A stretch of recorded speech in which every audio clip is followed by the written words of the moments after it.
First off, I would like to, send my wishes to Paul. Don't know the extent of his injury. I could get with the doctors here soon, but that's a tough kid. He was built for moments like that, and I'm sure he'll bounce back whenever God sees fit. Great team win, though. Great team win. That's how you bounce back from adversity.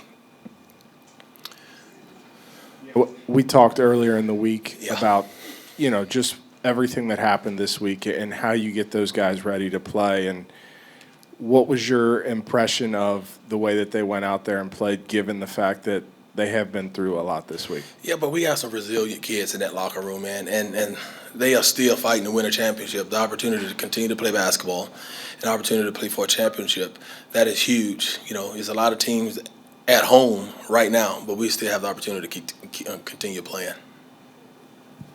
And you switched up your starting lineup tonight. You started small. Yeah.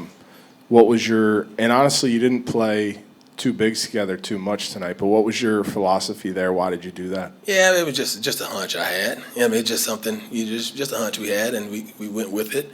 And each game you're going to present different obstacles that you got to get through, and it's just one of those for this game.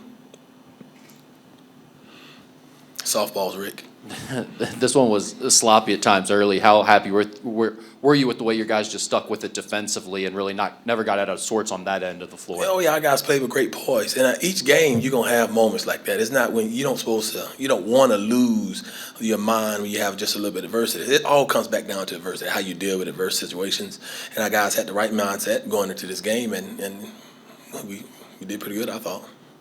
I realize you've kept it about the players this entire time, but this is a pretty special moment for you. What was this like being the head coach today? Yeah, it was good, but I am having a responsibility to these kids, a responsibility to this university, and it's really not about me. It's a great opportunity. I'm glad I'm put in it, but I'm about these kids and this university, finishing off strong. Great energy in the building tonight. Could you tell that the guys were, feeding off that a little bit? It looked like you guys were really diving for loose balls throughout the whole game. Our connectedness on the defensive end, obviously we played off the energy of the crowd, but I thought our guys brought their own energy. I think we brought the energy to the crowd. But our guys were right, mentally, physically, emotionally, and that's what happens. That's the product. You can get you a win against an unbelievable Florida team.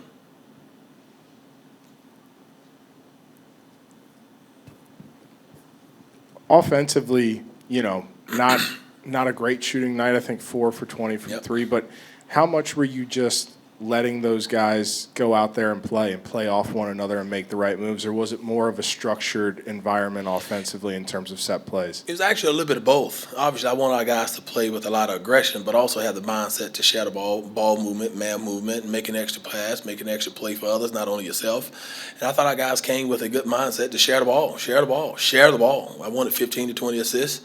We got, 18? That's right in our target range. And realistically, what you guys did tonight was you earned the opportunity to play another game. How excited do you think that they are about that opportunity? I think they're very excited. You had a key word in that question. They earned that. Ain't nobody giving them anything. They earned that. So it's a pride that you're given when you feel like you go out and you work for everything that you get.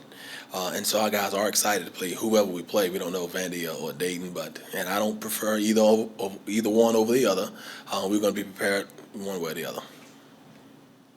Can you talk a little bit about DeJuan's performance today? Stepped up to lead the offense after Paul went down. Had a pretty efficient 4 for 5. Yeah, that's DeJuan Odom.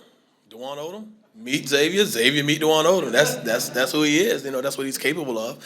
And I thought he had a different mindset when Paul went down, and that just speaks to the resolve of that kid. We got a bunch of kids in that locker room. We built the same way, and next man up. And we hate it for Paul. That's a situation no one can control. But things you can't control, you got to let that and leave it alone. Let God handle that. You can control what you can control, and he controlled himself and his mindset, his mentality going into this game, and I'm proud of him. Anything else? Thanks, Coach. Oh, great softballs. All right, have a good one.